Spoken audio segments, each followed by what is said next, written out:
ici. Il ne faut pas mettre la pression. Laissez-les. Laissez-les. S'il vous plaît. Laissez-les. Laissez-les. On n'a plus accès à l'hôtel.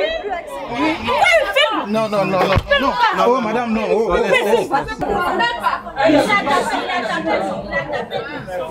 Nous, on s'est dit que peut-être c'est à cause des Jeux Olympiques qu'on nous enlève ici, qui vont mettre les gens qui vont pouvoir payer les maisons à 1 million d'euros par jour. Ils sont en train de nous jeter où ils veulent.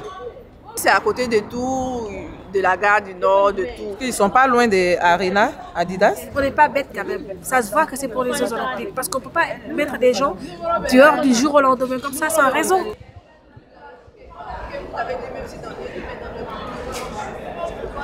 Ouais, elle habite ici.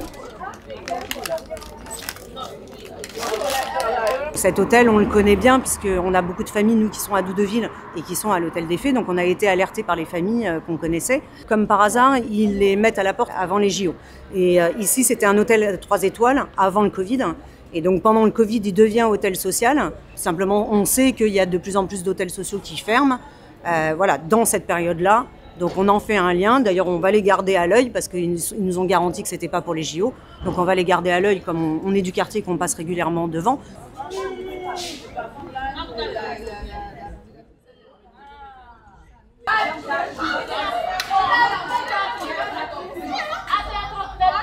Ce qui s'est passé, c'est que la commission de sécurité est passée en 2023 et elle nous a dit qu'on ne pouvait pas avoir plus de 64 personnes dans l'hôtel. Nous, on hébergeait 86 personnes, entre les mamans, les enfants. Et donc, tout l'automne, on a essayé de trouver des solutions techniques pour essayer de résoudre ce problème de ce qu'ils appellent de jauge. Et en décembre, on a fait le constat ensemble.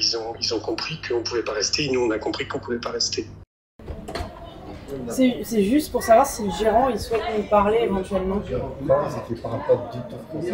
Il a l'air de pas envie de parler. Les propriétaires en fait veulent vendre l'hôtel et donc ils sont en train de le rafraîchir là après notre passage et après ils vont le vendre. Donc je pense que l'hôtel va être vide là quelques semaines, mais c'est absolument pas pour les JO que l'hôtel est vidé, ça c'est sûr.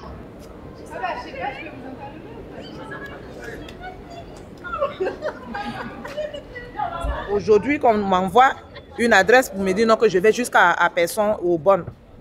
À 1h45, mon enfant est scolarisé juste à côté. Je fais comment, je m'arrange comment, moi je travaille. 3 ans, il est là. Vu que mon enfant il est à l'école ici, même si c'est pas le paradis, quand même un truc bien pour que je puisse chaque matin venir déposer mon enfant. On me trouve un endroit dans le 77, derrière Meaux, dans une hôtel. C'est-à-dire tu fais une semaine, on te balance ailleurs. Et en plus, elles ont 1h30 de trajet pour amener leurs enfants. Ça, on en a connu des familles qui arrivent avec des enfants qui sont épuisés le matin. Entre le moment où ils ont mangé et le moment où ils commencent l'école, du coup, ils n'ont plus rien dans le ventre. L'injustice, c'est aussi au niveau des enfants que l'on ballotte, que l'on trimballe. J'en veux à l'État, clairement, qui est, lui, coupable et responsable de ces situations.